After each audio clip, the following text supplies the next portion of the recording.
Hello, friends, and welcome to Cornerstone Collective. My name is Jay. I'm your host, and with me today is Angus McLeod, Hey, hey. as well as Javan Brown. Hello, hello.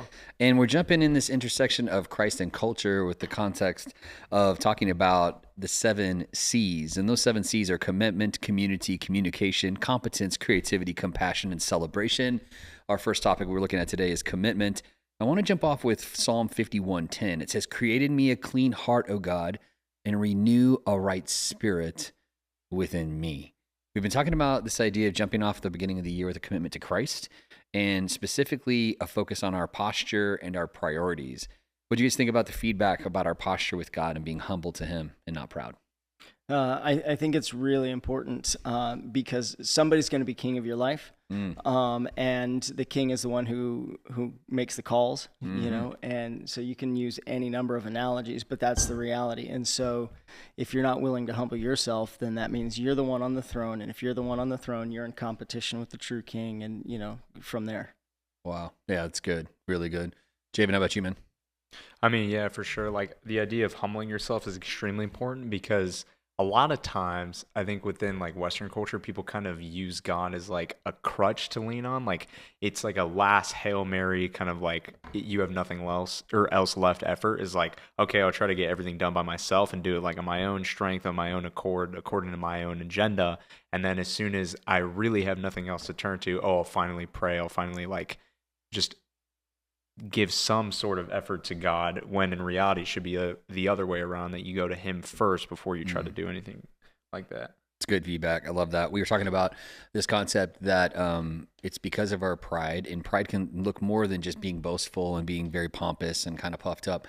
Pride can also be those who say, I'm right. You could be quiet in a very withdrawn person or a quiet person and still be full of pride.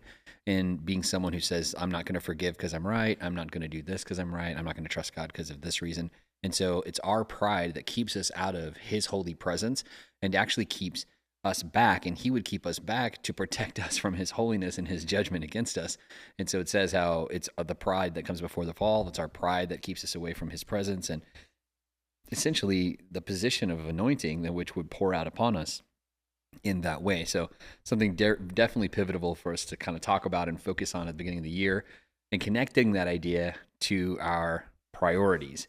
I hear people talk a lot, especially as a pastor, about, oh man, priority of God in my life. And then I'm like, okay, well then show me your time, show me your wallet, show me, you know what I mean? Like, how are you living this out? What do you think about that, Javen?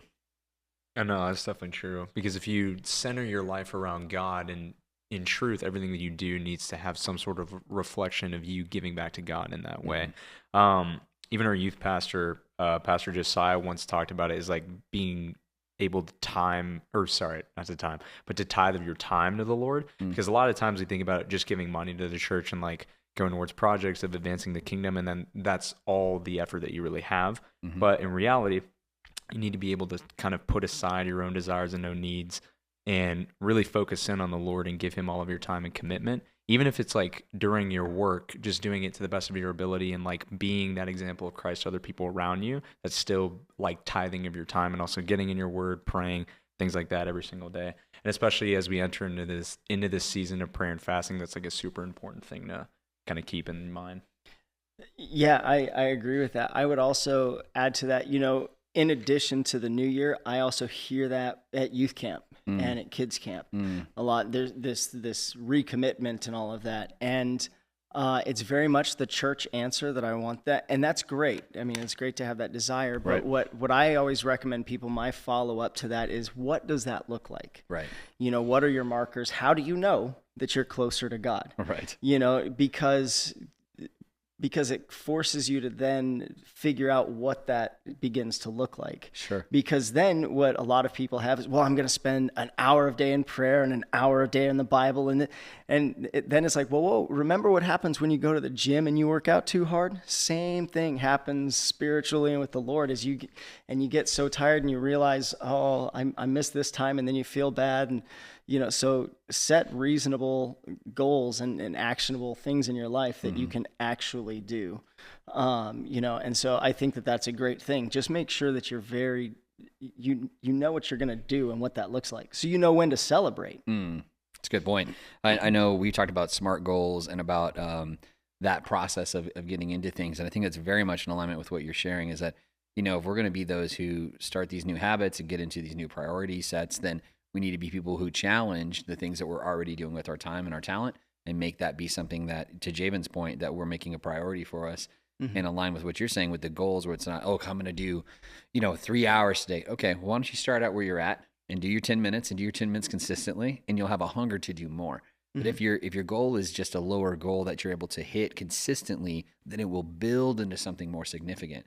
But if you're trying to do 3 hours a day every day, that might be a lot harder to do outright because you're shifting such a dynamic amount of time to do it. Now, I'm all for spending 3 hours in the Word, 3 hours in time in prayer. I think it's great, and that's what abiding in the Lord is about. But I think you have to build up to a place like that in your day, in your walk, and in your life, depending on the season you're in. Definitely giving God your best and your first, and opening your day, closing your day with the Lord, spending time with Him, and doing things with excellence as unto the Lord, as Javen pointed out. So I think there's a lot to that with our commitment to Christ.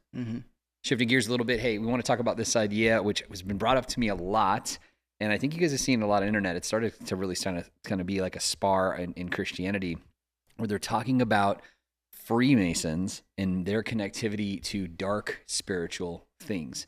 Now, it's interesting because as an organization on the outside, you see them with community involvement, really a focus on building and excellence in building and tying back to Solomon and kind of those who built the temple and those who were anointed to build the temple. But it actually goes way beyond that because as people raise up the ranks within Freemasonry, there's actually a lot of dark Jewish spirituality that goes way outside of Jesus, way outside of God, and it goes into some Jewish mysticism that's really connected dark spiritually to the spirit realm. Have you seen any of that kind of stuff? Oh yeah, I'm super interested in all that. So I love conspiracy theories, and so Sure. I love drawing connections and stuff, and but still weighing that with the fact that I don't know that there's any way to prove any of it, and if I did, what then? Right. But it helps. I think, especially when you're watching culture and you're seeing different things like that, and that's kind of how I see a big part of the importance. Is because you see a lot of the pop culture and things. It's led in a very specific way, and.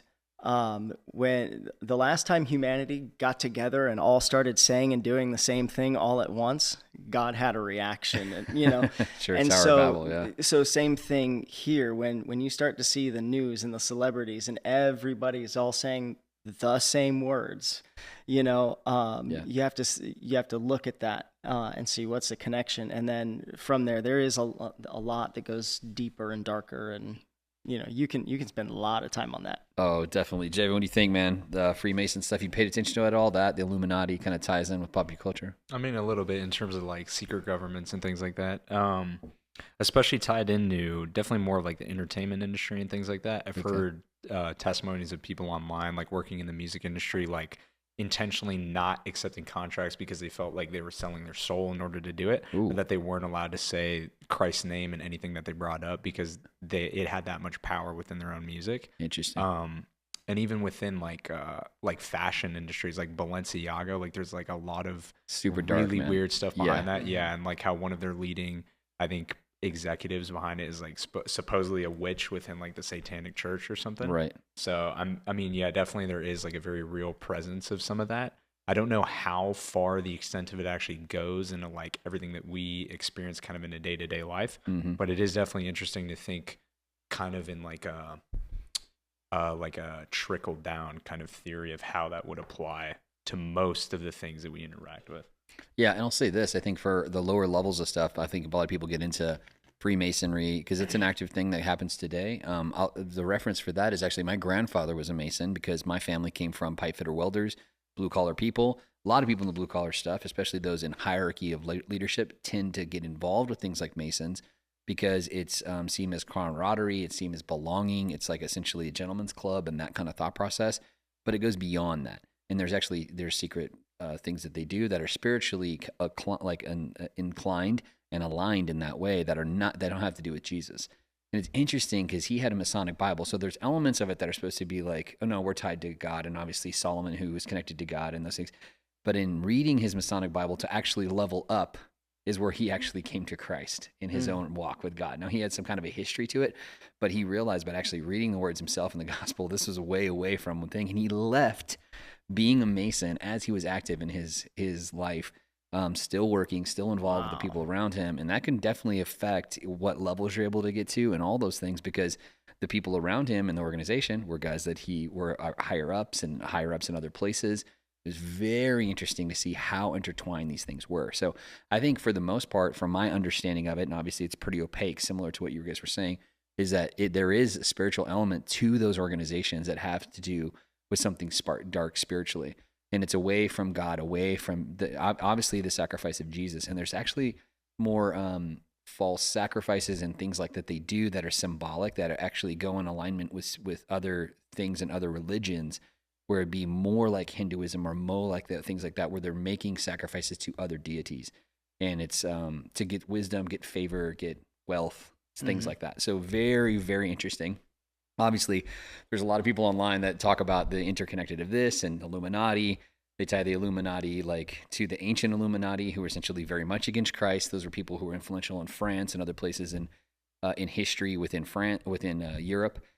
And we see where, after the French Revolution, man, for a season, they changed away from the 7-day week because that's connected to God. So they went to a 10-day week. Like there was all these ideas of rejection of God and illumination of the human mind, that how we were the apex, so essentially placing ourselves as God, that pushed against God. And then, of course, that thing fell on its face, because every person that was killing other people by the guillotine, they themselves found themselves being chopped by the guillotine.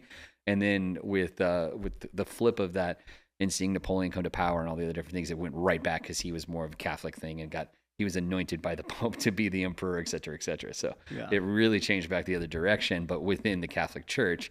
And so it was one of those things that they see the Illuminati's tie to things like Freemasonry and how much they have in alignment. It's interesting, though, because as you look at Freemasons, one of the key buildings, like we were talking about being in DC and how we've all been in DC, one of the things that you see is like, man, one of the big buildings that's right there and in the heart of DC is actually a Freemason place, and how those who designed all of DC and its layout were Freemasons. So a lot of it has to do with the linear. There's a lot of symbolism that's there, that you see it within the edifice inside of Congress, the things that have direct ties to Freemasonry. It's really insightful whenever you start to really look at it. Our money, on the back of our money in the U.S., a lot of Masonic symbols. So very, very interesting. Have you guys looked into that a little bit more? Yeah, all of those things. And again, the way I see it, it's at a certain point, it becomes like a connect the dots thing. Yes. Yeah. That once you see all of these dots in a certain area, you're like, I need to connect a few of those and just see what's Correct. there. Yeah. And I think that's when you get into this, you start pulling one thread and then you on to another one, and you can go into a lot of different places, but it's interesting to do. For sure. Javen? Oh, I mean, a little bit. Like, I know, like back in 2016, Illuminati confirmed as like a really big meme that was going around, that they would just find triangles and everything and then just intentionally say that it was part of a secret society. Right. But besides that, I mean, like, there's the theory about interconnectedness between like people all within the same religion that own like really big stakes in corporations, like people who own banks or people who like largely represent the biggest like companies in the world that we see, are typically all around like, typically all tend to only interact with each other and things like that, but they don't really have any public face, which is kind of strange. So a bunch of people like have theories about that. And I think to some degree, there's like a little bit of validity to what they're saying, but I think a lot of it is kind of taking a stretch in one thing, like intentionally ignoring one part of what they're doing and then like really honing in on something. It just depends. Like, I don't know. There's a lot of different narratives. Eventually, as people continue to come out with more information and like things get revealed in the age of technology, we'll probably see more stuff about that come out. But as for now, it's kind of still a little bit left in the dark. Yeah, it's a really insightful thing to think about, how their symbolism means something. Now, as Christ followers, obviously, I think for our path is don't join that organization because you don't want to be aligned with something that's against your faith. But as far as on the face of it, I think your day-to-day life, is it, are they really trying to take you over? I don't know anything about that. I haven't seen anything about that. I think it's more of a interaction personally where we should be living our life in a specific way. Yeah. But to tie to that, I saw one of the examples that you see online that's real popular right now, especially has been kind of brought to my attention was as far as our nationalism, and very much I believe in the concept of supporting your country you're from and believing in your country and being a good citizen of your country and doing that to the glory of God. Obviously, God first, and then country follows after that. So not being nationalistic in the way that overtakes our faith. And I think the American church at times can mess that up. We have to realize that our alignment first is with Jesus and then with our country. But we very much honor those that serve our country, die for our country, provide freedoms for us that aren't free. They're costed with the great cost of life. And so we honor those things.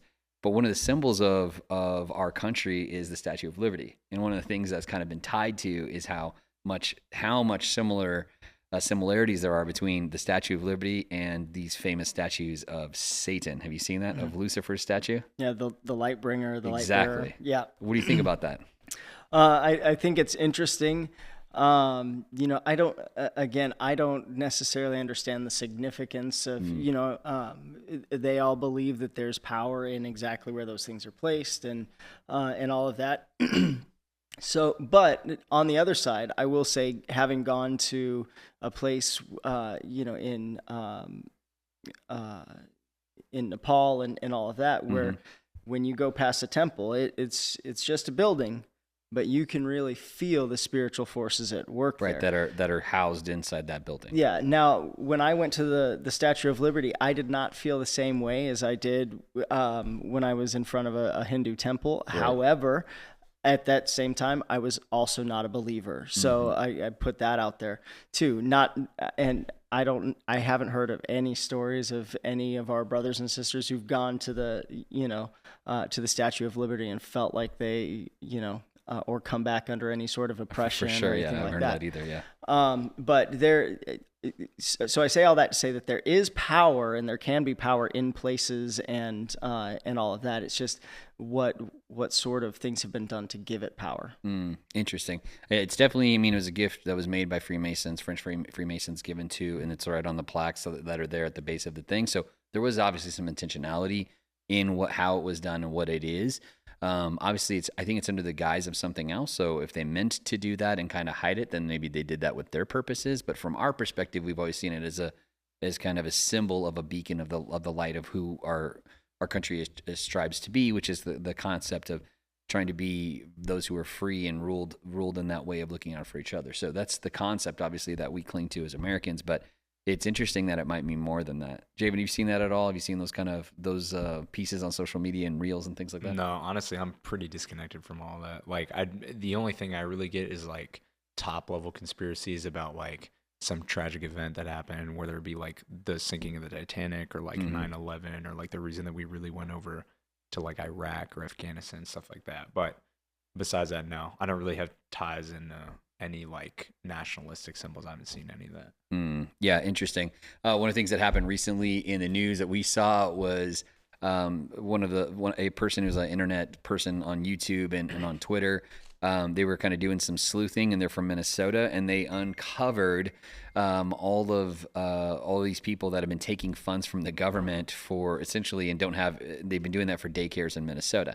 And they've kind of said how these people are not really running a daycare. There was no children there, and it's with immigrant populations of Somali people, which we're an international community of faith. We're very much involved in the world and have people from all over the place. So it wasn't about picking on any person that's talking about this subject, but the idea was interesting because suddenly, right away, as all these memes about boys opened up, daycares in Minnesota, and they're just balling out of control. Have you seen this, Javo? Yeah, I've seen it. It's like, it'll be like me and bro after opening up a daycare in Minnesota or something like that. And then it's all these like day traders in Dubai just like flexing money, driving like super expensive cars, going to like these really grandeur places. So it's funny. And it's definitely like, there's definitely plausibility to what they're doing because of the amount of Somalians that went in and like had all these fake corporations said, "Oh no, we're running a daycare," but then like taking pictures on social, exactly, in front of like supercars and yeah, that's what I'm saying. But with then no like, kids inside of their daycare center. Yeah, exactly.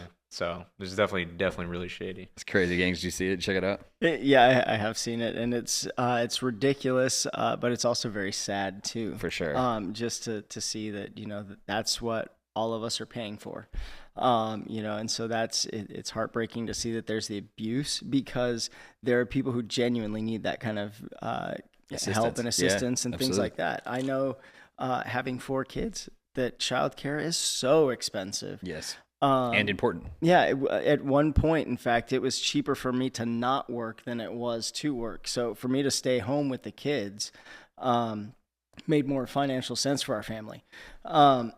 So I feel for those people that are going to be affected by it, but it's ridiculous. Well, it's really crazy because we run a daycare, and so that is not my experience at all.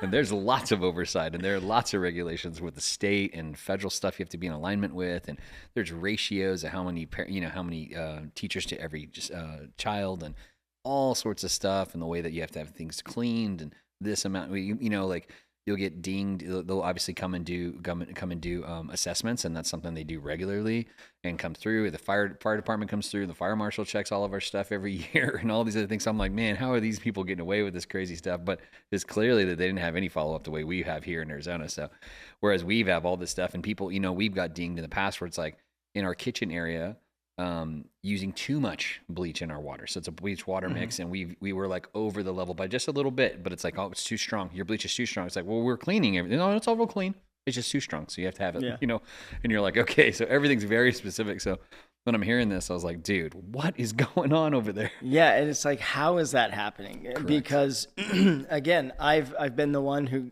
gets a lot of the lists that they say, hey, we need to just, nothing ever really big. Fix, you mean? Yeah. To fix. Yeah. I mean, so like last time we had to put covers over the cracks between the doors so that kids won't get their fingers pinched. For sure. Minor stuff. But those are things that if we don't fix, we're going to get shut down. Absolutely. And so how is it that these empty buildings are passing? There is a chain of problems of people. There's getting paid off. There's a lot of grease palms. There's a lot of that stuff. Absolutely. It's unfortunate. I know you were fixing stuff, and this isn't even like that. We were just doing it for the look, but having like cracked ceiling tiles, and you're fixing that. I'm fixing a handle on a toilet on Monday, and it's just like we're just trying to make sure that everything runs smooth, everything is good, and it's all operations. And we know our margins are like very small because we're paying our teachers. And, it's like we're not raising our prices against our families. And so it's like one of these things where you're like, okay, like the minimum wage went up. We didn't increase our price right now. And it's like, what does that mean? Well, we just have less margin, but we still have to operate. We still have to cover and all the other things. So I'm like looking at these guys and I'm just shaking my head in anger, like, no, you suckers, man. You're going to mess up everything in these ideas. It's like, we're already having enough problems, man. Yeah. This is you guys doing this stuff. So makes me crazy. Makes me crazy, but I am thankful that they're uncovering stuff like this because it will make it better for everybody eventually, because people will be real serious, and then those who are already in alignment like ourselves, we were like, your name goes up, so which is really cool. Yeah. One of the things that other things we're talking about with this idea of commitment is Bible connections and references. You guys seen this Bible references and connections chart, the one that goes back and forth, this one on the lower? Have you guys seen that? Where it goes back and forth? It's a multicolored piece, and we'll throw it up in the podcast online, but it's something where they say there is 63,779 connections and references across the Bible. How cool is that? It's pretty amazing, man. It really is. There's one of those things where it's like you can see it throughout Scripture over and over. And if you have a study Bible or even using your Bible online, it will actually usually give you a denotation where it says this is parallel to this and this and this and these other Scriptures. So it's pretty amazing to do that. Javen, what do you think, man? You've seen that? Yeah, it's super cool. And I know like Pastor Ashley for CCV did, I think he did a sermon on it back in, I think it was the end of 2023. Okay. And he was just talking about like how most of the time the argument that atheists or non-Christians bring up is that the Bible has way too many authors and there's like way too much variance on who's writing it. So how can we really trust anything that's said? Yeah. And then he brings out that chart and then actually like goes to specific references within Scripture. And I mean, even just reading Scripture yourself, you can see the crimson thread of redemption that's like stitched all throughout the whole narrative of Christ. Absolutely. So it's amazing to see that kind of unfold. I mean, you go from prophets thousands of years that existed before Christ, and then it's finally fulfilled in Christ, and then that message is later carried on to even reach us like 2,000 and something years later. So absolutely, I think it's incredible. It's amazing. Yeah, so much of it is overlaid against this stuff. I mean, you think about Paul writing and how he's referencing all these people from in the day, or even, Peter talking about in Acts where he's filled with the Holy Spirit in Acts 2, and then his sermon, he's referencing everybody in Scripture that's going through, or, the Hall of Heroes that we read whenever, they're writing to the church, talking about all these people that did these things unto God, and it's just giving the story one by one, connecting all these old books back to the future, back to the front. Yeah. It's been pretty amazing. Yeah, absolutely. And it starts to unveil for us, so pretty awesome. Okay, second topic we want to talk about today in our 7 C's is creativity. We've been talking about technology and some different things as they've been advancing on us, and we want to talk about this. I thought this was insightful. We've talked a lot about drones, and obviously one of the things they're using drones for right now, unfortunately, is the war that's in Ukraine and also with Russia. And so one of the things that I didn't realize, I mean, obviously we knew there was something like that. They used net guns early on to capture drones, and then those only have so much. So they made these essentially sonic weapons that fire a sonic beam that disrupts the drone and makes it kind of fritz out and then drops. And this was happening so much that the drones were just falling out of the sky because they were figuring out how to make small ones and then bigger ones that would kind of wash and hit lots of drones at the same time. So what they started doing is hardwiring drones during battle. Have you seen this? I did. I just recently saw that. And they're using fiber optic filament, and they're using it on a reel, and they just fly the drones out, and they can go super far. Have you seen what happened from it? Yeah, it's crazy. Yeah, in that town in Russia. Yeah, you want to explain it? Yeah, so I saw it as well, and there's just this entire town. It looks like Spider-Man. That's where he lives. That's right. Yeah, and he doesn't get up from his couch for anything. That's right. There's just webs everywhere. That's right. It's wild to think that's a thing now. It's crazy. It looks like it's completely covered in cobwebs. It's like straight out of Lord of the Rings, where they're stuck with the giant spider. It's like that kind of webs. It's everywhere. Have you seen that at all? No, I haven't seen. Sorry, I haven't seen anything related to that. No. Man, it's been pretty wild. And one of the things that made me think about it is like how it's a connection between hardwire and Wi-Fi, and how, obviously we know Wi-Fi is not as safe as hardwiring. So what they're doing is just hardwiring these drones, man. And these drones are running with this filament through the air. It is crazy to see it.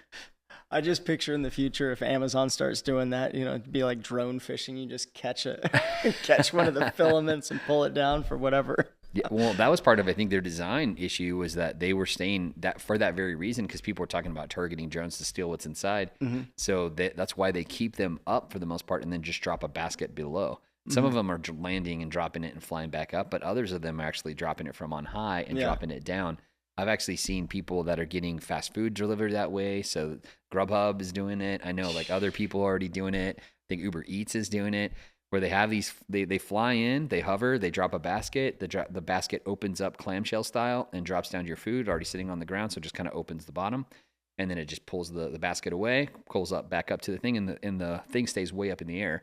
Because the problem they were having with some of the drones that were lower down and touched the ground was that as they flew away, it would blow away the stuff that they were delivering. So they have this kind of multi-piece kind of connection there with the drones and stuff like that. Would you guys think you'd be pumped for the drones that deliver that way, or no?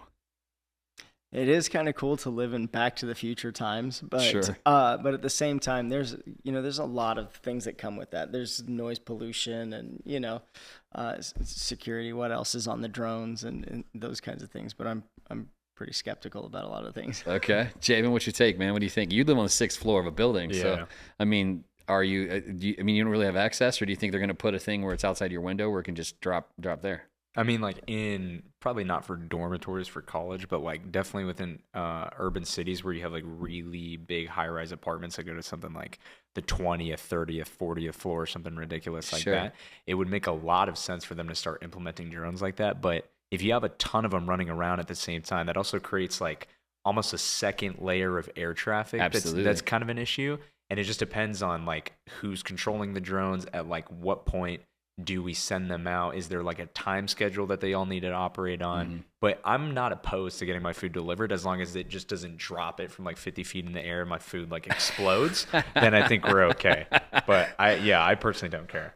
I mean, I don't think it would really mess up your chalupa, but you know, it would definitely mess up other things. If you have like Yeah. a salad, you have a drink, you know, definitely. you're getting something Starbucks or getting something from boba tea or something, and it drops it in. You're like, come on, man. Nah, I don't know. I've gotten a few things from the drive-through that look like they've already been dropped from a drone. So.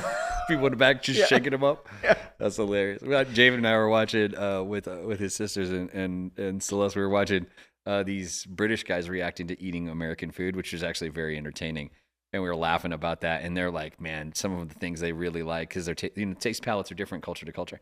And so it was really funny for them interacting with our foods. And we obviously in America, we have tons of artificial flavors and stuff. And they're asking, like, they're drinking like our sodas or something. They're like, what flavor is this? And they're like, oh, that flavor is red. Or that flavor is blue. It's like, what? It's not apple. It's not blueberry. No, that's red. It was hilarious. I was just thinking about that. I was like, well, we got to get away from that, one, which we're doing. But two, it's like the other concept of delivery in that way. You're like, man, it's going to be real crazy, you know, as things get more and more advanced in that way, you know, because it's like a push one direction with more natural food, but the other direction with your delivery of it, where it's all super tech and everything's coming down. Do you think that they would allow, going back to like your university, do you think that we talked about the robots before, how now they're taking the train? Do you think those delivery robots that go to the building, do you think they let them take the elevator up and go to your door? I mean, I don't think they do, because like we have food delivery bots that are like essentially really small, like it's not rats. It's like a lunch pail, yeah, right? it's literally like wheels? a box on wheels that just is programmed to like go a certain route and just only take walking routes and like slowly maneuver its way around people. But sometimes like if it gets near a trash can and there's like a crowd of people, it'll just keep doing a loop, because like it sees an object and is like meant to turn right or left, but then it runs into another object, so it has to do a complete 180. Then it runs into another object, so that it just keeps like spinning. But I don't even think those go up into the elevators, just because of the way that like key cards and stuff work. Right. So unless you had a system where there's like a tag on it, then maybe. But I don't know how much they want to spend on infrastructure for kids to literally just sit in their dorm and then get delivered their food off of pressing a button. Without having to go down your elevator to get it from the lobby. So, I mean, they'll probably just keep it at the lobby and then you go down just for safety reasons. But sure. Well, with you guys actually not being online and being mostly in person, it makes sense, because you're going to be in and out anyway to go down and grab it. But I was thinking about that for other contexts, you know, of being in buildings, having lived in a building. We lived on the 12th floor, and for us it had been easy because we had an outdoor space and a terrace that they could have landed, you know, they could land a chopper on ours, but it was like, you know, having like a drone would have been rad, because we would have never had to go down, never had to deal with the door guy, never have to tip all the people down through the system. You just have the thing deliver and you're good to go.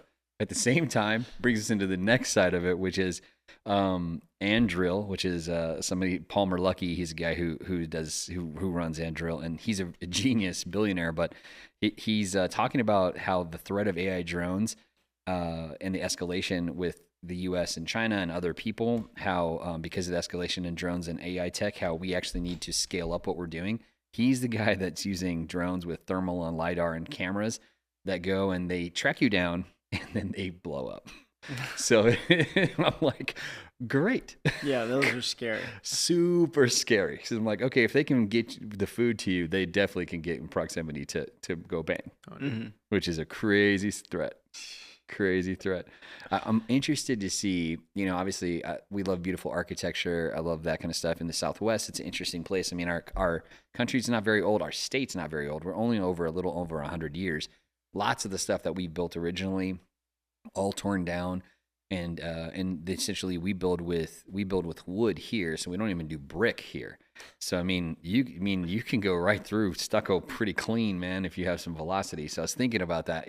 If the advancement of AI, especially drone technology, will change our architecture towards brutalism and like heavy concrete walls and small space, like all those kind of things to protect you from the very things that could deliver your food. It's kind of crazy. Yeah. Interesting, I say. Very weird. Javen, any opinion on that thought process on the concept? I mean, maybe like once again, because everything's kind of headed more towards urbanization, I think the idea of drone implementation will just continue to just scale and scale and scale up until there's like an argument between if there's too much government control or not over the things. Right. But besides that, I mean, like architecture in the Southwest, like what you're talking about, where there's like so much urban sprawl, it would kind of make a better case for the argument for drones being implemented, because then there's like less risk in terms of running into buildings and things like that. Sure. But yeah, and fuel used in cars and people and, Yeah, and exactly. traffic on the road and all the reasons. I'm not anti. I'm actually for No, it. no, no, I I'm agree. just thinking about implementation of like now it become a dangerous thing. Yeah, I mean, I think it just depends on kind of how everything's ruled and the like legality behind it. Like, how much control do corporations have over it versus like the actual individual, until we just get like a reduced form of socialism that they brand as capitalism, but in reality, like controlled. You're basically in a system like from the time that you're born. So we'll see how it goes. I think we're honestly probably headed more that direction, but people will favor autonomy instead of like individual control just for the sake of everything being easier. At least that seems like what the direction people are headed in. And because of that, they don't really care about the security risks of it, because they're being assured that everything's more secure, but in reality, they're giving up more individual freedom in the hands of somebody else to do it. So, well, especially because more and more of our stuff is like, like I get into this computer, it's either by my face scanning my face and identifying me, or by my thumbprint.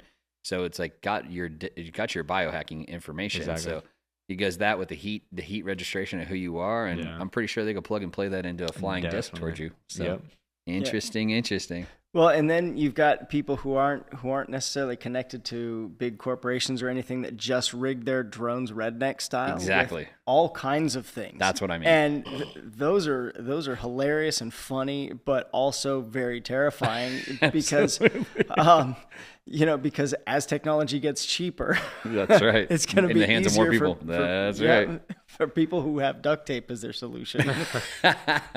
Rednecks plus drones, danger. Yeah. There it is. I'll say this though, simultaneously, is that we do not live in fear. We're not people of fear. We live in the courage of the Lord, and so we're not going to live in fear of what can happen. You can have concern, that's a real honest concern, but we're not people that live in fear. It's not going to hold us back from what we're going to do. Correct. So we're all about that. Hey, one of the things, man, rest in peace. MTV shut down after 44 years on the air. Did you guys hear about this? No, I didn't. Javen, I know it's such an important part of your life that you've probably never seen one bit of MTV. I saw a little bit of it. Like, did you? Well, because ridiculousness played on there forever, dude. All day, like, every day. At some point, everything was just ridiculousness, and I think that's why it ultimately ended up falling off, was just because people were tired of the same, like, what was it, America's Funniest Home Videos, like spin-off, but it was just like more advanced version. Yeah, and it was extremely dry humor, and it was like so early 2000s that we're just like so moved past that now that we can just scroll on Instagram and probably find things that we tend to like more than watching random celebrities we don't care about react to the same stuff with like 50 times the ad breaks. Sure. I mean, like, it's a good point. Yeah, exactly. That's probably why it died. Oh, it definitely died because of the age of the internet. Like, back then when they had shows like MTV Cribs and things where they were like super cool and like really new and culture defining. Yeah, exactly. And culture defining for that era, back when like YouTube or Facebook or MySpace was kind of like the only real solution, but it was just in its infancy. You didn't really have anything besides MTV that could like dictate the culture like that. But now, because everybody can just log in for free and go to whatever site they want and watch whatever content they want, nobody wants to watch like regular scheduled programming anymore. So inevitably MTV just fell off because they didn't adapt, they didn't go digital, and then their business model was so focused on what was big at the time that now it just doesn't work anymore. No, you're accurate in that. Honestly, it's the older generation that watches anything regular scheduled. I haven't watched anything regular scheduled in a long time, except for live sports. Yeah. And so that's the only thing that I ever like sit down and like, this is on at this time. I don't say that about anything else. No. You know what I mean? It's like nothing else in my life is like that, like aside from church services that we go to in person or sports games that we go to in person or watch online. I'm like, dude, I don't worry about any of that. It's all on demand when you want it, however it works. Exactly. So MTV, were you an MTV guy? I wasn't huge. I preferred VH1. Okay. Which they're owned by the same company. Both gone. So so I preferred VH1, which lost out a long time ago. Totally, yeah. But just because I preferred the kind of music and their programming, just the other thing too is I wasn't allowed to watch some of the programming that was on MTV at the time. But like Javen said, at that time, that was the only way for us to kind of get into and really understand, and that's how they built their culture and stuff. But all those same people who were creating the content are now content creators that can make more money if they just go it alone. Exactly. Yeah. Right. And so to your point, what are they going to put out? Because all of the content creators, everything that everybody wants to see, it's not in their best interest to farm that out to another place. That's true. Yeah. It's already on YouTube. It's already on social in some way, on a reel or something else, and it lives that way. I will say MTV back in the day actually was what was on the label. It was music television. And so the idea, they said music television you control, so you could vote in and see what would actually scale up the rank, and whatever the top 10, top 20, top 30, they would actually play through, or top 40, right? That was the original list, top 40 records. So just like radio stations used to play through top 40 records, like wherever's most popular. That's what MTV would do, is play those music videos. So that's what people got super famous from, was their intonation, like what they look like, their style, the whole grunge movement that came out of the Pacific Northwest with things like Nirvana and all these different bands that came from there. Man, their style, like what the clothes they wore there influenced people here in Phoenix, where people were wearing flannels and all this stuff. We didn't have no reason to wear a flannel, dude. It's 100 degrees outside in springtime. But, in the Pacific Northwest, you need a flannel. You need that and a jacket. But it had so much impact on how people were, because they saw people and then they emulated that. Same thing with hip hop. Hip hop became so popular because of MTV, and people could see people, and they had this kind of vision casting process where they're seeing like, oh, these guys are cool, and they have awesome cars, and they have all these, women around them and money, and man, I guess gangbanging's not that bad. Like, I guess I can be a crack dealer too. It's like terrible, but at the same time, it's so funny to see how these guys who came out of selling crack and selling stuff on the corner, gang culture, are now like super famous, like people who talk in culture, like Snoop Dogg and hang out with Martha Stewart. That's what I'm saying. Well, she was in the clink, man. She, true. she done her time. But yeah, like a billionaire lady who's like, we're gonna make a craft, and now they're hanging out, chilling. It's super weird. Our culture is so strange in America. It really is. But you can see where these guys who's like, Jay-Z, 50 Cent, like Snoop, all these guys are like street dudes who were like, that's their thing. They first started selling drugs to help give them the money to record the album and become like an artist. Those guys become guys who own big businesses and, billionaires and stuff like that. It's wild, man. Yeah, I enjoy showing my kids some of the videos, because when I hear the song, I think I think back to a lot of those music videos, and so I've shown them some of them, and they're like, "Dad, what is this?" Totally. Like, I don't know. Whip it good. Everybody sees the hat straight away in your head. Anybody's seen the video, Yeah. You could, like, come as you are. You see it in your head. You're like, oh, I know the video. I know the lighting. I know the mood. You can think of all those, like, you can think of like, you just name a band and you could see the video in your head because you've seen it so much. You identify the person, not because you've seen them in concerts, because you've seen them 100 times on their video. Yeah. And so that was the big moment for everybody else. It's so funny because nowadays, I might have heard of an artist. I don't know what they look like. Yeah. I have no idea what that rapper looks like. And it's like, I have no concept of who they are. You could show me a picture of them. I'm like, I don't know who that is. You're like, well, they did this song. Oh yeah, sick. Okay, I know that. Yeah. But I've never seen them do it live. I've never seen a music video of them, because it's just not how it works. Well, see, but that's how we knew what albums we wanted to buy too. That's true. So you'd see the video, which was their single or whatever, and you're like, oh, I have to go, because you'd have to go then buy the whole CD. Yeah. And my whole music collection, I had CDs that were just one song, but it was I saw the music video and I was like, oh, I love that. It's got such because you'd see some of that really good music faster than you would hear it on the radio. And, things like that. Well, and shout out to every youth pastor from 1981 till now who was fighting against the cultural implications of teenagers listening to music that did not have a good message that we're not in favor of. Yeah. And that's the other side of MTV, is that, to that point, there were some really great tunes as far as tunes wise, but the message in the music was not that great. No. And so a lot of stuff, I think about, even bands I really liked when I was young, like Metallica and things like that, their message was very anti-Jesus. Yeah. And so you're like, wow, their music was like awesome. Like build-ups are great. Like the guitar parts are awesome. But you're like, dude, why would you write a song called King Nothing if you didn't mean it? You know what I mean? Like stuff like that. Big influences, which to the point, like, of, thinking about youth pastors in the day, man, the music you listen to has very much impact on who you are. So in part, good goodbye MTV, sorry, man, too bad, too sad. Yeah. At the same time, remembering with Javen's point, like Cribs, and those are cool. The real life. Yeah. Any of these shows that were on there that people were all about those shows. Yeah. Which essentially, you think about pieces of MTV made whole other channels. Yeah. So like all the reality TV stuff came from MTV for the most part. A lot of that, that stuff came from there. The big, trick out house kind of tours that we see, it's everywhere on YouTube. Those came from the idea of that, and from Lifestyles of the Rich and Famous, with Robin Leach. So it's like that was the new version of that, and so it took another spin.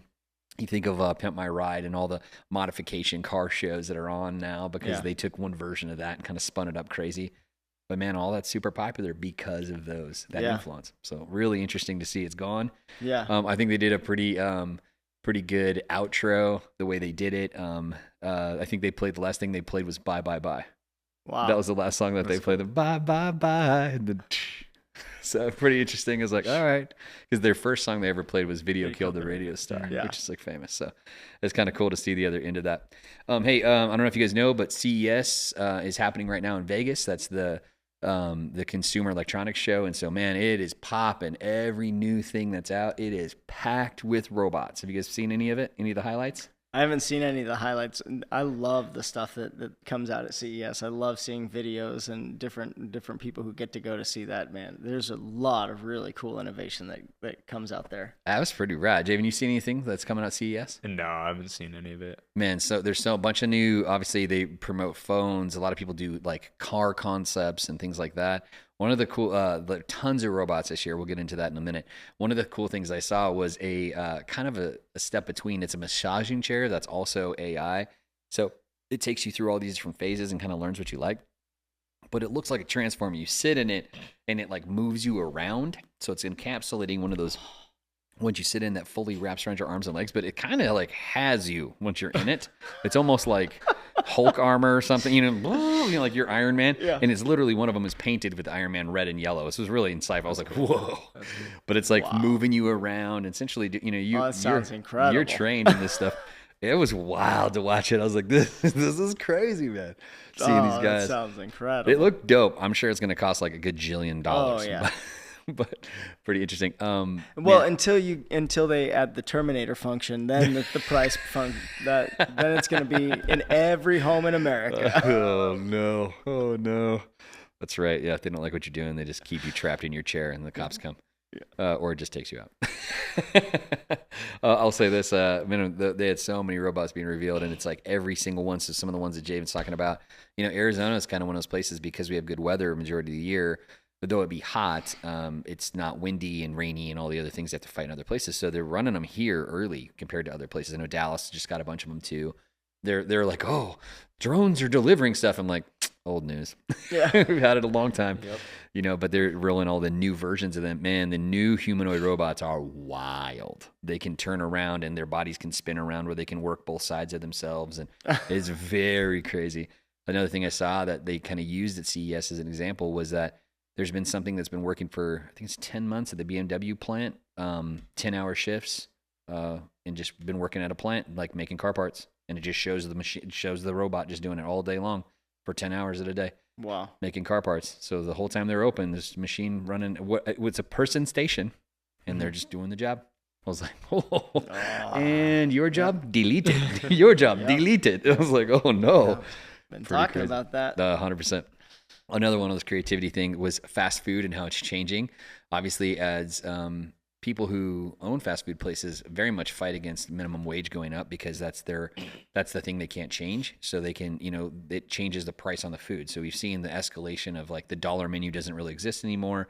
Now it's a $3 menu or something like that because they can't sell you something for $1 because they can't pay for it. It's not possible. So because once you put in the how much they have to pay someone to cook it and to serve it to you, it's just out of scope for them to make any margin.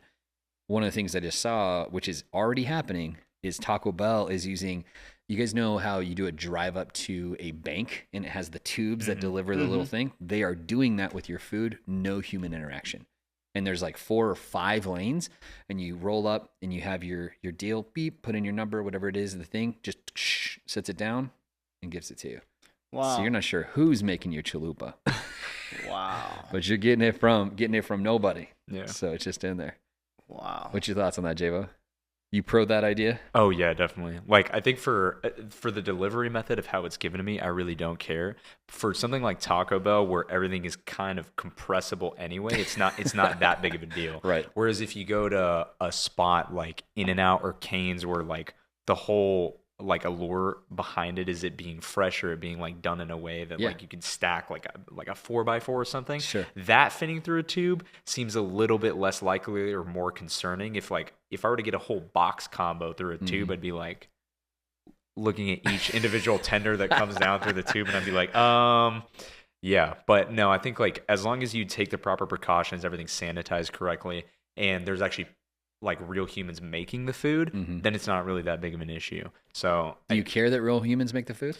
I like for now, because I just don't think That way they can spit in it and you really get some definitely extra flavor and exactly. things. Yeah, that's good. But it's just because right now, because of how big of a chain Taco Bell is, if one spot specializes by saying, oh, we have robot like chefs that are working in the back, yeah, that's cool, but how reliable is that actually if there's only like one site that's using them? Until they can like mass produce it and have it be something that's like consistently reliable, then there's a lot of questionality behind something like that. So I think for now, as long as they continue to just go in like small steps, the tube thing is perfect.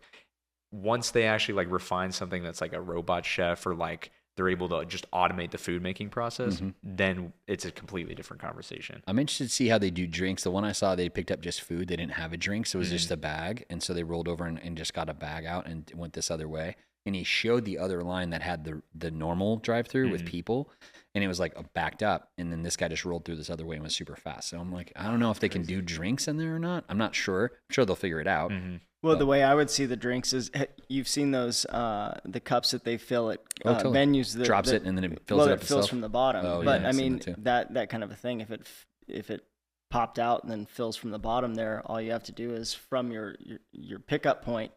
As long as the lines run to that, you could fill all your cups from right there. That's a There you good go. point too. Yeah, that's true. And the consistency thing is interesting because obviously robots will make something way more consistent than anybody else.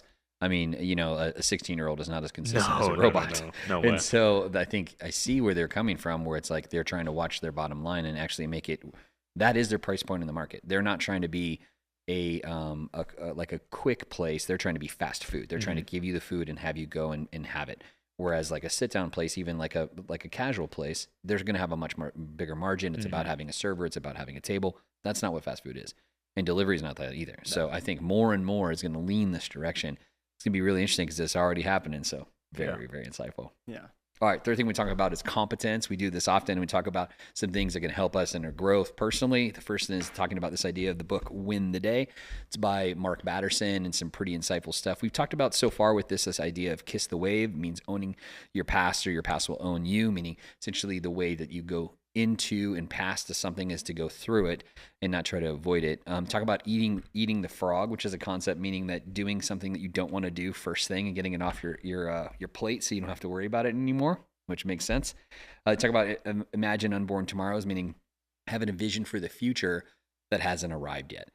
We talked about this idea of cut the rope, which means like putting your money where your mouth is. And the example of the guy who made the elevator, how he cut the safety rope to show that his safety brakes were going to actually do what it's supposed to do. And how sometimes you have to take that leap of faith and take the step out in order to see something really happen. And so he had elevators get adopted by everybody because he proved that it was worthwhile. We talked about this new idea of wind the clock. It's that time is measured in minutes, but life is measured in moments. And I like that concept. Jay, what do you think, man? Moments, something highlight that speaks out to you about that? I mean, that's definitely true. Like that one TED Talk video that you sent to me or sent to the Cornerstone account, whichever one of the ones it was, about the dude that like does the time estimate on how much of your life you actually spend doing something that you want, right, is something around, I think it's like between a third to a half, depending on like how much sleep you get, depending on how long you work, et cetera, et cetera. Right. But definitely that's true because like, as you start to look back and reflect on things in your life, you remember like the really big important moments, and those like really stick out. You don't remember like the monotonous things that you tend to do from day to day, even if it is something that you do impressive. Like let's say you work like on like nuclear fission day by day and you're making like atom bombs or something like that. Wow. Like in theory, Okay. your job is really cool. And like everything that you're doing day by day is like you're working at like the highest level of understanding of physics and math that we have. Right. Or like it's same with like space and like space exploration, something like that. But you're not really going to remember that towards the end of your life. That's not something you're looking back on as how much I know. Right. It's how much I actually lived, how much I experienced with people, which is why so much emphasis of the modern day approach of like materialism is, I think, slowly going away for people that are like more disconnecting themselves from social media, because they realize that materialism only continues to run you dry because you always look for the bigger, better, best next thing that they have. Yep. Whereas like actual experiences in like chilling with your friends or really like spending intentional time with your family is much more important and much more valuable, because when you look back on that, you'll be like, oh, that's right, we had a really nice trip in this location. Yeah. Versus like buying like a car, you'll be like, oh, that was a pretty cool car. 10 years down the road, you're like, man, I need a new car. So yeah, no, it's a good point. Very good point. Angus, to that idea, moments versus time. What do you think, man? I 100% agree. When I look back at my own life as a kid, there were some great moments and some not so great, and so revisiting those memories is always just so much fun. And so I really enjoy trying to make moments. That's good. I really try and be intentional with our family. When we do things, I think about what the process looks like to make it feel more like a moment. So a quick example is even for when we would go to youth convention, and we'd have to stay at a hotel, just showing up there 2 hours earlier for the event, which means that we have to show up a few hours early, but that extra 2 hours that the students are just running around and discovering the hotel for 2 hours, it makes them feel like they've had an entirely other experience. Yeah, it's good. Than if we just go check in, go to bed, and then go to the event. And so moments don't have to be huge. They don't have to be super expensive or anything like that. We were already going to go to a hotel. We just got there a little bit earlier. It's good. And so those little things of intentionality when you get there and something's already prepared for you. Wow. Those kinds of things, they make a really big difference. And the other thing too is you don't even have to spend a lot of money. What we do, because we don't have a lot of time to go away and we are super busy, one of the things that we love to do that we kind of picked up from your family is we play a lot of games. We love board games. Awesome. And so we're always looking for new and different ones, because there's a lot of memories and things that can be made in those moments of the games. And just right off the bat, for those people who say, well, I can't play games with my kids because of this, that, or the other thing, that's because you need to practice. Yeah. The more practice you get at losing, the better you are. That's and true. so I let my kids lose all the time. They may say something different, but they're cheaters. That's amazing, dude. I know we were just talking about earlier at Christmas time, we were talking about being intentional with Memory Christmas. And so you guys just got back from that. How was that for you guys? It was great. We did a yes Christmas. So we earned some money and we told the kids that they could spend up to that amount. And it was great, especially going to a place where there's not a whole lot to do. We went to Heber. Sure. And so there's not a lot to go spend money on. And so we did almost a daily trip to Circle K to buy ices, which was great because they almost always hear no when it's like, can we get an icy? Well, can I have liquid sugar to make your life harder? Liquid sugar and chemicals? No, no, you can't.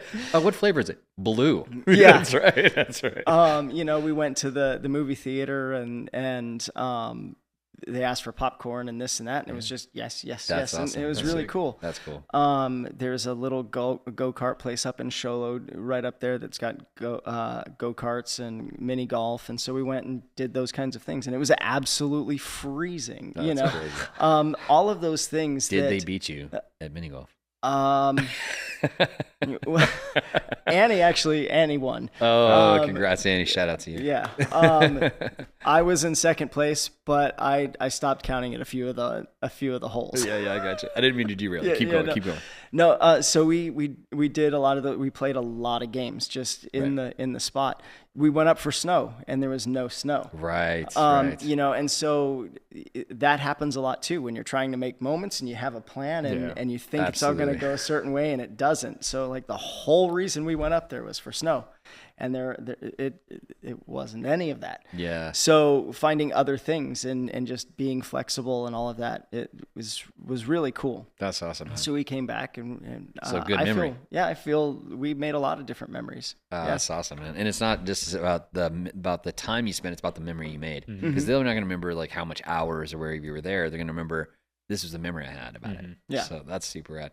Javo, we got a chance to jump out of town. What was your takeaway? We had a similar thing, man, where it's like we were wanting warm and good and all that stuff, and we didn't exactly get that. Oh no. But if anything, honestly, it made that more memorable, like unironically, because like going into playing golf in San Diego, I was like, okay, it's San Diego, so it's gonna be pretty nice anywhere we go. Yeah. We were looking forward to that. Yeah, exactly. But then like when we actually got to the course, I was like, oh, this is gorgeous. And then like it was perfect weather at the start because it was like a light drizzle and we were playing and just like hitting decently well on like a really lush course that not a lot of people were on. Yeah, so it was like raining. Exactly. So it was like a perfect day for us to go out and do that. And then it started to really pour and we were like, oh no. And then the club was like slipping out of my hands and stuff like that. I was like, oh no. Yeah, he literally did a drive and he swung hard because he's swinging well. Yeah. He's playing well. Swung hard. Dude, his driver just goes flying out of his hands. Dude, I forgot all about that. That's so funny. I know, it flew like 30 yards away. I was glad he didn't break it. I was glad too because that had happened to a few of my friends. So I was like, but yeah, crazy. I mean, to that point, like even though we didn't have the ideal weather situation like to most people, it was still such a memorable time because we were intentional enough to like just be like, okay, we're just going to go and have a good time. Yeah. And I think that intentionality of like really committing to doing something with the people you love is like way more important than just letting other external factors dictate that. Yeah. And that definitely contributes to why memories are so much more memorable than like something that you buy or just like a random day-to-day experience that you have. It's a good point. For me, it was a highlight for me. I really enjoyed that. I enjoyed the dinners with our kids. And actually, most of the time, we spent playing a game too. We brought other games with us, but the game we ended up playing was actually not that. It was one from the phone. What's the name of the game? Imposter. Right. And so explain a little bit of that. Okay, so Imposter basically works where you can choose like, so let's say we have a group of 5 people. You can dictate how many imposters are in that group. So let's just say there's one imposter. Everybody's given a word from a particular category. Let's say the category is animals, and everybody has the word tiger. So 4 people will get the word tiger, and then that one imposter just gets the word imposter, and you can add a hint if you want. We didn't play with a hint, though. You just knew that the category was animals. Right. So everybody tries to say a word or a phrase that corresponds to like what the thing would be. So if it's like tiger, you could say like Tony, or you could say like stripes. Yeah, exactly. Yeah. So to keep Frosted it kind flakes. of ambiguous. Yeah, exactly. Yeah, totally. Well, but you don't want to say the word or get too close to it, because then the person who's imposter can guess. Exactly. So it is pretty fun because then we did unlimited. So sometimes there was no imposters, and sometimes everybody was an imposter. Yeah, it was so fun. In which those are really funny because everybody's completely lying about what's going on, and they're just like, you're like. So let's use the same example of Tony Tiger. We'd be like, flying. You know what I mean? Like people are like, yeah, that's good. I like that. You know what I mean? It's like, exactly. What? There's nothing to do with it. That's funny. And there was times where there was only one person who got the word, and all the other 4 were lying. And Shiloh had that happen to her, where she was the one that got the word. And that kind of thing happened. We were dying. She goes, no, not at all. We're dying laughing. We're playing at meals. We were playing around pizza, playing breakfast in the morning. Yeah. We were playing it everywhere we went, man, because it was raining. We were just like ducking into places, and we were hanging out playing it. We were driving down the road on the road trip playing it. I wasn't playing because I'm driving. Yeah. So I'm not going to look at the phone. So I'm like not playing, but I could guess, and I was jumping into the game just based on what the thing was. I'm throwing in my own 2 cents about it. It was pretty funny. Dude. That was great. That's fun. Yeah. So it was made for a good time. So.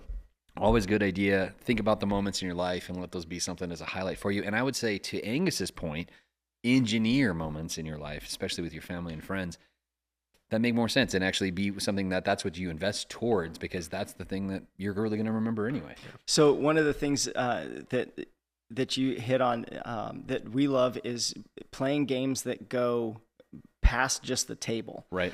So like that, you can play that game anywhere you are. You can play it while you're waiting in line, and that's how you turn a situation that's kind of a sucky situation into something that's not, because you're having a good time. Totally. We just got this game called Don't Get Got. Oh, that's right. Yeah. So this is a game that you can play during other games and whatnot, but everybody gets 5 missions, and it's like one of them is you have to get another player to make you a hot drink. And so if they do, you nailed it. Points. They failed it. But if they call you out, they're like, if you try to complete a mission, then you fail it. So the first one to complete 3 of their 5 missions wins. That's and cool. so that's one that you great. can play over a month. You can play. Nice. You can play with a group of people, and you don't even necessarily have to be together. So like you could play as a staff, or you could play as a team or whatever. Right. And it's just trying to get these people to do random things, being polite, or I'd be like, I have the black lung. Yeah. Will you make me a tea? Well, one of them is like you have to start singing lyrics, but you have to use the wrong words. And Oh, then yeah. when Okay. they sing it right, you get the point. Oh, that's awesome. Or you have to whistle a song, and as soon as they start singing the lyrics, Then you win a point. I I think you probably get people on that on accident. Yeah. It'd be good. And so, while you're going about your life doing those other things, then random moments pop up That's that, good. You've got somebody who's like ready to play, and you have no idea that you're about to lose a point in the For game. sure. Yeah, it's good. It's super good. So you're like, da-na-na-na-na-na. Yeah. And then they're looking at you. Exactly. Yeah, exactly. And you guys lose. And so what we did was whoever won, they got to pick one of the restaurants that we went to. That's or whatever, dope. So then there was incentive to win the game, and it was a lot of fun. They're like, T-bone steak. You're like, okay, you're not winning. You get to pick the next one. That's awesome. The second piece we're talking about with the idea of being those who are competent is 21 Irrefutable Laws of Leadership from John Maxwell. It's one of those pieces that are a cornerstone of leadership development and thought processes for young leaders that are learning to do things, and a really good piece for us to think about as those day-to-day that are leading others. The focus we want to look about is the law of momentum. They talk about it being the leader's best friend, that the big mo gets you going, and how momentum can carry you through lots of stuff that otherwise would stall you if you don't have momentum. Have you seen that be true? Oh, 100%. Yeah. In fact, we're watching it happen right now this year in the theater. Our students got really excited about the show that we're getting ready to start, and because they got a no initially, we told them the things that they needed to do to earn it, and so they picked up momentum for this show last semester, and so hopefully they'll have enough strength and energy to carry us all the way through. Yeah. But it is so much harder to start from stagnation, or from something small, or something that was big at one point and stopped, to get it back up and running again. It's just like a machine. Absolutely. Yeah. Way easier to correct something already moving than to try to initiate the inertia to get it going. 100%. Absolutely. Once you get things rolling, you'll see how it's in your favor to keep going, keep growing, and keep moving forward. So definitely a huge deal. Javen, what have you seen with the law of momentum in your own life? What do you think? I mean, what I kind of always think about in terms of momentum or getting people behind you, I always stem back to the idea of what it is to actually like lead a community of faith, because it's so difficult to kind of just go in like what your father did and like try to start something from the ground up. You need people behind you. You need them to support an initiative. And they look to a leader that's willing to do that and has the momentum and has like the vision to do it. So I think, definitely like garnering momentum like that. And shout out Pastor Raul, because he was really good at this. Like we've seen for his church, like they've gone from initially like a really small size to over like 1,200 now or something. Yeah, over that. Yeah, and it's just crazy because of that momentum that's continuing to go, and because they're really being intentional within their own community. So definitely, momentum is like a crazy wave that you need to learn how to ride in order to be a successful leader. And you see it time and time again. That's why successful leaders succeed, is because once they get that initial little bit of push, they take that and just get as much liberty as they can out of it. Yeah, so they're using the consistency to keep the thing moving forward. Exactly. If they stop pushing, then it's going to die. Exactly. But to get there, absolutely, I think it's a huge, huge endeavor. Yeah. So yeah, for those that are working on momentum, man, the Lord be with you and help you with momentum and whatever you're putting your hands to do, be that in your workplace, be it with your school, with your efforts, even in your private life or your family, that you guys would have momentum towards the positive things God wants to do in your life and through your life, so that you can see those goals, those dreams realized. Amen? Amen. Hey, we're also last thing we'll jump into is rapid fire today. Want to give you an example. We come and picking on these and wanted to ask some different ones, but give me one daily ritual of something that you're doing that you haven't shared already. Ooh, they're both thinking. They got thinking faces on for those that aren't watching. I pop my back a lot. Oh, okay. So I have these chirp wheels. That's right. Yeah. And I use those 2 to 3 times a day. Wow. I probably do that more consistently than most things, just because I find that as I roll my back out, I feel better. Oh, and so good. And that's there's a lot of times that as I'm doing that, I use that time because the kids don't want to be in there while I'm stretching and all this, but I spend that time with the Lord. And so I kind of talk to him about how the body works and different things like that. So it's good. Super good. Yeah. I know I've talked about lots of different things as daily rituals, obviously time in the word, time in prayer. We talked about being those that are intentional with your thought process as you go into something and praying about it, doing SWOT analysis we talked about, and doing SMART goals, all of those kind of ritual things. One of the rituals I've talked about before is being someone who jumps in the pool. My pool's not heated, unfortunately, but I use it like a cold plunge. And so I get in it, I haven't stopped getting in it, even from summer to now, and just keep it going. And then I sit by the fire and reflect. And so that's one of the things that I definitely do. One of the things that I've tried to be intentional to do is to say goodnight to everybody in my family. And so that's one of the things that I've tried to get more and more consistent in as best as I can.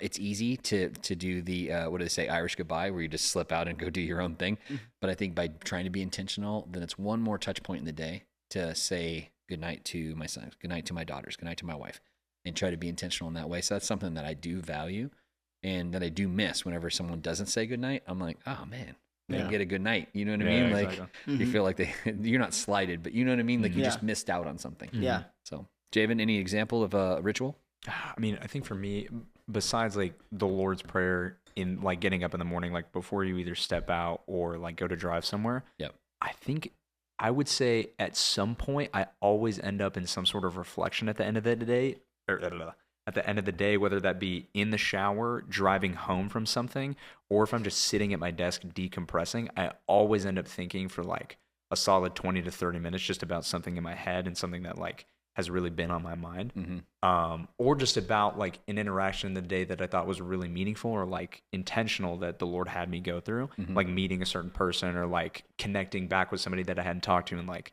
2 years or something like that. Wow. So yeah, I mean, I think like taking that reflection time is probably like a daily consistent for me, I would say. That's good. Yeah. I thought you were going to say that keeping your phone below 10% on battery life. We share like our locations with each other in our family, but it also shows your battery on your phone. I am amazed at how my son, his phone stays below 10% throughout the day. I don't know how it's possible. It's not intentional. It's I think an anomaly. I start every day at about 50 or 60%, not intentionally because I'll end up like falling asleep and then the phone will just turn off and then I'm like, oh, okay. And then it like, if I turn it back on, it opens on Reels or something. I'm like, okay, that's how it happened. But yeah, I mean, yeah, it'll just always die so quickly because of like if you just continue to scroll in like high definition, it just drains your battery. Dude. Oh, of course. So, yeah, I'm obviously saying that jokingly, but like Javen's mom and I, like if he's happened to be at our house and not his own place, we'll roll by, take his glasses off his face, put him on wherever he's at. Take a phone charger or a battery, plug in his phone, set it down, and then just walk away. Because we're like, this guy, man, he lives with no battery. That's so funny. It's crazy. I appreciate it. All right, what is a memory from last year? One memory from last year. We're talking about memory moments. Got a good one?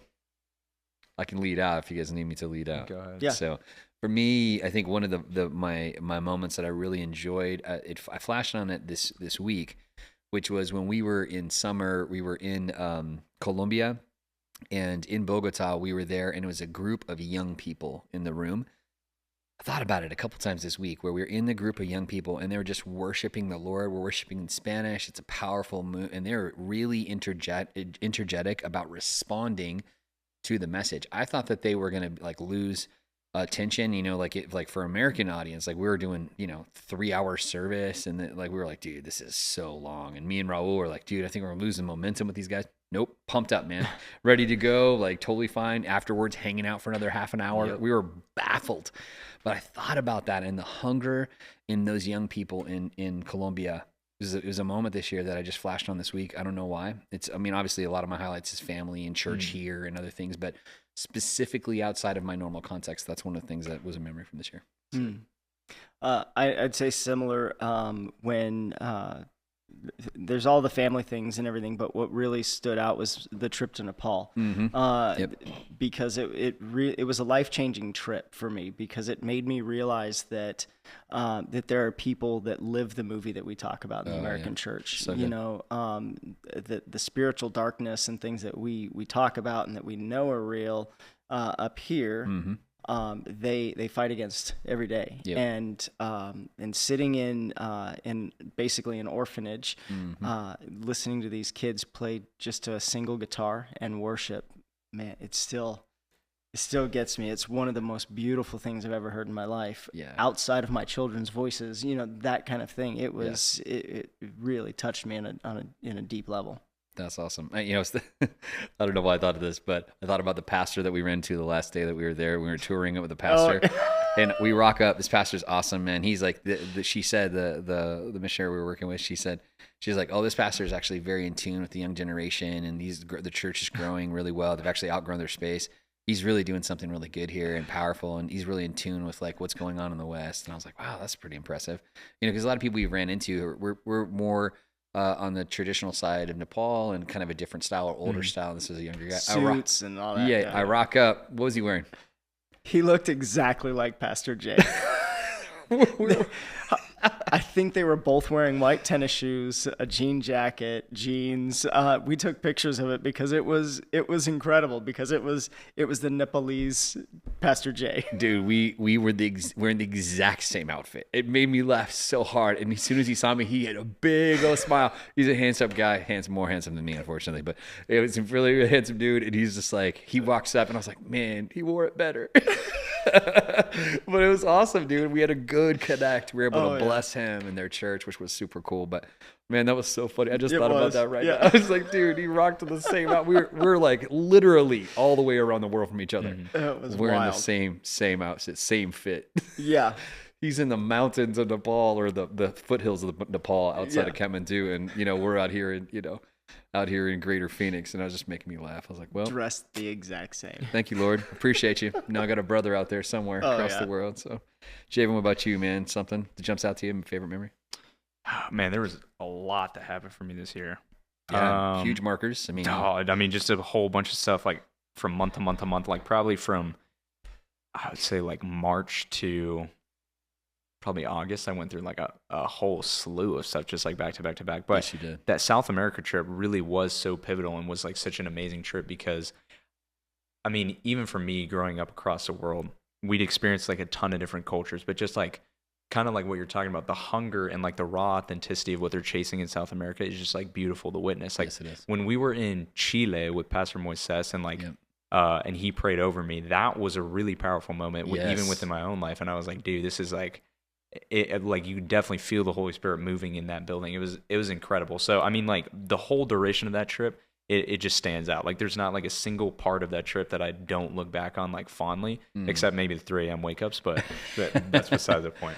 So yeah, that, and I would say other than that, it's probably like just the recent trip I had in California with all my boys when we went to Disneyland. It was just like super fun, and I think it was just because we'd come back off of like a really busy semester, and everybody was kind of worried about whether we'd see each other or not, because everybody was at different spots now. Are we still friends? Yeah, exactly. But we were just like intentional. We were like, oh yeah, let's go do this. And it was phenomenal. That's awesome. And that's a lot to say, because I mean, obviously you had all those things where you went to state for different stuff, for soccer and for mock trial, and then top of your class and graduation and all the different things, and say you were one of the lead roles in musical and a bunch of other stuff, Stage Kiss, the whole 9 yards. There's a bunch of moments there, and then obviously all the travel we did this year.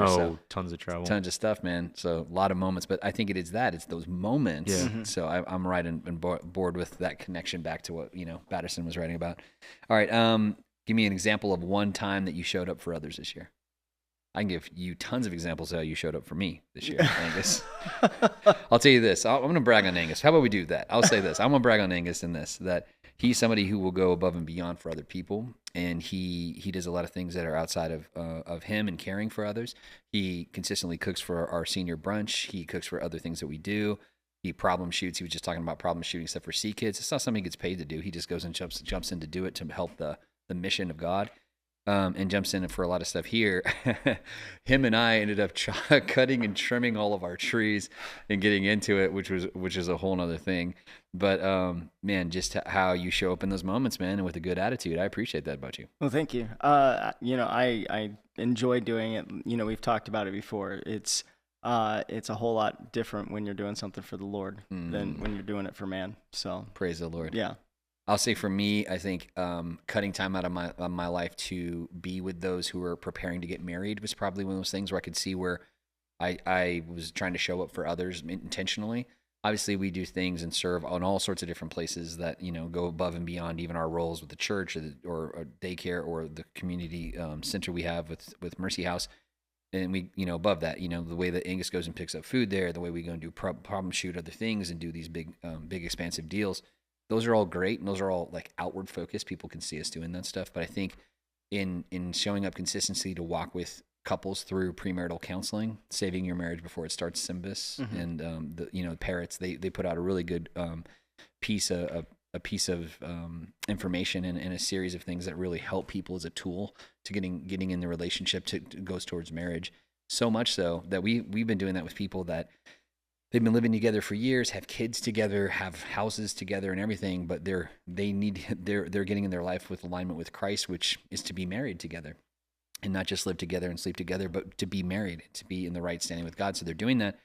Man, we're going through stuff with them that they should have solved way before when they first got married. And it was amazing to see them walk through the process, that storming, forming, norming, that whole thing. Having to go through that process, seeing the tension even in the room between them and how they're trying to decide how much transparency are we going to be with this guy who's sitting across from us. All the while I'm just reading it on their face, what's going on. But I think that moment, man, it's such a cool thing to have walked through that with a bunch of people this year and to see them now married and successful and have that toolkit to be able to communicate with each other better. So I'm thankful for that and the opportunity to do it. Javen, what about you, man? The way that you showed up to serve others? I would say I think since the time we started college, I've gotten just the more that I talk with specific friends are going through something because of how big of a transition period it is, and maybe they're dealing with home struggle or they're dealing with adjustment anxiety or another thing that happened in a relationship in their life. So just being willing to pick up those calls and just talk to them for however long it is. It never really crosses my mind how long we're talking for. So I look at it after, I'm like, oh, that was a 2-3 hour call or something like that. But just to be there for people whenever they need you, I think is really important. And it's something that I try to continue to do as much as I can, as much as they need me and look to me for availability. So that's awesome, man. I appreciate that you have that openness to your friends and want to be a sounding board for them. A lot of people don't want that responsibility, and candidness, because you're going to have to be vulnerable to them. Yeah, absolutely. So shout out to you for doing that. It's awesome. Angus, anything that jumps out to you, man, in a way that you feel you serve maybe some? Kind of to echo what you said, there's a lot of things that we do that people do see on a week to week. There's a lot of things technically and for upkeep around here that people don't see. And yeah, sure. And, tons of that. Being in the roof, being in the floor. 100. But I think to both of what you guys are saying is just being there for people in those moments. Sometimes it's in celebration, sometimes it's in tragedy, sometimes it's for counsel. But all of it is it's just being very real. And so having a willingness to be open and honest with those people. I've had some really incredible moments at the altar with people this year. Praise God. Which has been really neat. Just because it's very easy to just pray one blanket prayer over everybody, especially if the message is good. It's you can lock onto one prayer and then it's oh, that was good. I'm going to pray this for everybody. Sure. And because sometimes it does apply. It's applicable, yeah. And there are times where it's that's what the Spirit's saying and I feel like I'm phoning it in, but that's what the Spirit's saying. But there are other times where I've had it where people say, this is what I want you to partner with me in prayer. And the Lord says, but this is how I want you to pray it. Oh, wow. Yeah. And so I still honor their prayer request, but I pray it in the way, it's like the way the Lord wants to hear it. And then when afterwards they go, I've never thought to pray it like that. Yeah. And so that prayer then becomes revelation and becomes a new way of life for them too, which is just really cool. Hey, we had staff today without names. Will you share a little bit of the story that you shared with me about the young guy the kiddo? So I'll try and get through it without crying because it really touched caused me. all of us to cry in staff today, so it's huge. So there's, first off, I'll say I don't believe that there's such a thing as a bad kid. There's good kids in bad situations, and there are good kids who have bad parents, and in all variations. But for one of our family services, I saw that we had some of our kids that they just have a hard time sitting down, and this was going to be one of those times where they had to sit down. So I went up and said, hey, to their guardian, I said, hey, would you mind if and she said, yes. Yeah, take them. As I was volunteering. And so I went and sat up with them in the balcony. And kind of reference point, they are really cared by a guardian that's not their immediate parents, don't really have a male figure. Correct. In fact, church is the only place that they're in contact with males. Right. And there's a lot of kids like that. Yeah. Shout out to male kids workers. We need you. Amen. Come on. So during each part of the service, I would just prep them because I know from kids church that if they know what's going on, they're ready to go. So I told them, hey, we're going to go down for altar and I'm going to drop you off. And they said, no, we want to go with you. Yeah. I said, okay, well, you can come with me. And we invited their family members. And so we're standing there during prayer, and I just said a very simple prayer, nothing that I thought was earth-shattering. Right. But then one of the little boys, I looked down, and he wouldn't look up, and I asked him, I said, are you okay? And just with tears in his eyes, he goes, that was so nice. And he started to cry, and that just, it warmed my heart. And then the Lord just puts a specific word on my heart for him. Yeah. He's an older brother, again, in a really difficult situation. And I just told him that he's doing a good job. Wow. And that he is a good kid, that he's been told that he's a bad kid, but that's not the case. And so I shared that with him, and he gave me, like I shared this morning, he gave me a hug that was meant for his father. Yeah, man, come on. But his father isn't here. Come on. And so I got it. And it's just incredible because since that moment, I mean, this kid, he really has latched onto me in just a whole new way. Yeah. And I'm not trying to replace any influence, but I want to be able to add to that influence. Right, absolutely. And so actually it was really cool because I was teaching in kids church this weekend, and as post that interaction, this kid is always very hesitant to come into kids church. And so he kind of scans the room to see where he's going to go and sit and who's teaching, because that determines his behavior and all of those things. And he saw me, and I just beckoned to him, and he ran and he jumped into my arms again, like a kid jumps into their dad's arms. And if I hadn't caught him, we would have both gone down, because that was how much commitment he had to jumping into it. And it was incredible. And so moments like that are just, they're worth everything. That's huge, man. I love that so much. I know you were sharing this morning, it's like you saw him jump into your arms the way that like Gage's sons jump into his arms. Yeah, and that was exactly it. Is when we've gone to man camp, we've seen Gage's sons. They'll jump off of tables into his arms, whether he's looking or not. Right. And so he's got some pretty good reflexes. But that's the way this kid jumped into my arms with that kind of trust, and that's so cool. So it doesn't have to take a lifetime of building. One moment that you allow the Holy Spirit to lead. Praise the Lord. Yeah. I love that. All right. Next question. What challenge did you overcome? One challenge you overcame this year. What do you think? Javen, you want to start us out? Got something that kind of jumps to mind? I mean, I would just say, like, it's not really a challenge, but I guess it's like a framework. I feel like the way that I like thought about adulthood before was like so limited about like such a linear path. Like you go through college and you end up having a job, but like it's all like a very straightforward path. But like as soon as you get to college, you realize how much freedom you actually have. Like there's like a whole world out there to go towards. You're not following any one linear path. Nobody like is telling you what to do. It's all up to you and your drive to be able to go out there and do it. Yep. So, and I think that switch for me during like the summer and into like August was like so crucial for me to understand like the intentionality for why I'm doing everything. Whereas before, everything was just about attaining a number because I knew that number was important going forward. I didn't know why. Like obviously you try to get all A's because you know that it's going to help you for college. You know that you're going to get money if they see that you're doing well. But like, I don't know, now it's just like, it's so much more than that. It's about like the experience, and it's about really what you're committing to doing and whether or not that honors the Lord. So yeah. Good example, man. Good example. Angus, something that you think you overcome this year?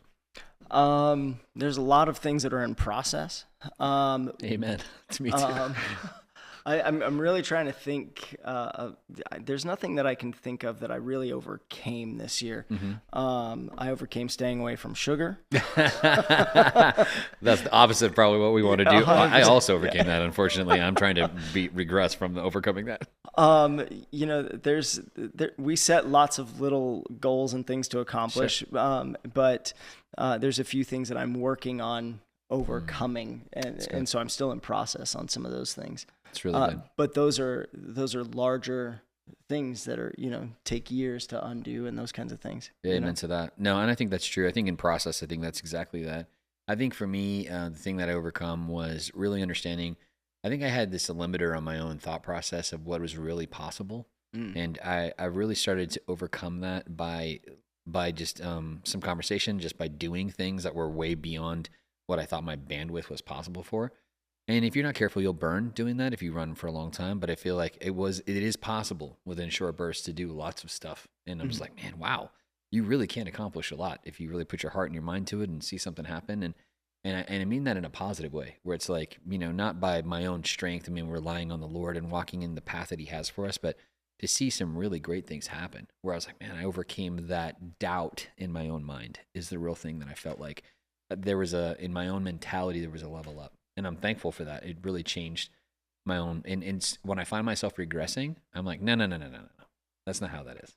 I need to change it back. And so that really helps me to take that step forward and believe for bigger things and trust the Lord in a bigger way.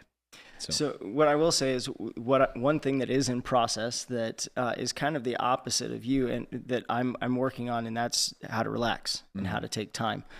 Because whenever I sit, I always feel guilty. Oh, okay. You know, I feel like I need permission. And sometimes Annie is the one to give me, like, I know this is stupid, but I need you to give me permission to take the day off. Yeah. Because I know my list.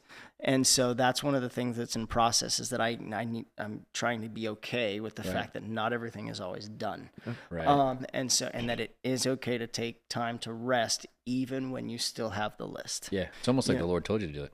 Yeah, kind of. And so that's one of those things that, you know, because growing up, we had school, and then what would have been those days of rest, those were work weekends and stuff like that. And so growing up like that, I just have to undo that. So that's what's in process that I will overcome. It's a good balance, because I think if you get things done and you're a getter and a doer, like the way that Angus is, and that's my mentality too, is that you have a lot of lists and you just want to get up and rock it. But there has to be a piece of it where you are intentionally resting so that you thrive and you run harder at those other days. And I think that's a big unlock. And I feel like that was part of my unlock too, is like being able to rest well. And even if it's not like full days and this and that and the other thing, but I mean, just in seasons or like in periods of time, man, what a difference it makes for recharging your battery to run heavier. So I'm not running, sub 10% on my phone battery for my whole life to do a instant callback. All right. What's one practice that you changed this year? Do you have a practice that you changed this year, Javan? I don't know. I mean, I guess for me, I switched my work because I did a lot of work on paper and pen just because that's how we did in high school. Sure. Versus now everything I have is digitized. So whether it be my notes, whether it be study guides I have, and just like filing everything to a system where it makes sense for me to go in and understand. Yeah. I think that was good that I actually have some sense of organization in what I have versus before everything was like in a random notebook and I would have to like search like an entire archive in order to find something, basically, is what it felt like. But yeah, no, I guess like from that aspect is like organization of tools that I need in order to do either work or homework. So no, that's good. That's a good example. Angus, you got something, a practice you changed this year? Not laying back down, like right when you get up, because I found that, you know, there were some times that during our really busy seasons, what I would do is I know that there's a lag time of about 10 minutes from the time I go in to tell my kids to wake up to the time that they're actually up and we're moving. And so there were times, so what I would do is I'd go in and I'd say good morning, and then I'd lay down and I'd set a timer for 10 minutes. Oh, wow. Lay back and down. then that was me to go. But when I laid back down, man, it was so much harder that second time to get back up. That's a good point. Wow. And get rolling. And so not always. There are some days that my body is just like, nope. And I allow myself those, but in general, trying to just not lay back down, because there's a magnet in my bed that just sucks me right in. And I could sleep if you let me sleep. And so if I go back in, so when we were on our memory vacation, memory Christmas, we were going to bed at 2:00, waking up at noon. Wow. Yeah. You know, that kind of thing. Do what you want to do. Yeah. 100%. So like, if you let me sleep, I will sleep. That's awesome. Yeah. That you and I are both on that, man. We don't sleep well. It's like one of those things, it's short nights and, you know, one of those things, early mornings, late nights. The Lord help us. One practice I changed this year, I would say I am working on this, but I do feel like I've advanced in it, which is stop talking back to drivers. And in Phoenix, where we drive everywhere, that's a big deal. Not 100% on that yet. And Javan could probably be like, but I will say I've done better, especially in getting, what I found is I would allow myself to release an anger there. And I'm like, this is not how we are. And that will escalate you. Yeah. So I think that's one of the things that I've been trying to work on is like, listen, don't do that, because it's going to escalate to something you don't want to have to deal with. Yeah. And so the Lord help us to overcome that and continue to practice patience, be careful to pray for patience. You will have opportunity. I was talking with my neighbor yesterday about it. Yep. But it's one of those things where it's like, you know, the Lord has given me opportunity to help me learn in that way. So thankful for that. All right, as we roll up to here today, we have one last thing, and that's one last word to leave the podcast. We'll start with Angus. Intentionality. Love it. That's exactly what I was going to say. Actually, same. So we got to move away from that word. I love that word. That's why I think of it so often. So, I guess we'll go memory. Ooh, I like that. I'm going to say Illuminati confirmed. All right. Hey, God bless you wherever you are. We love you very much. Thank you for being a part of the collective. Much love.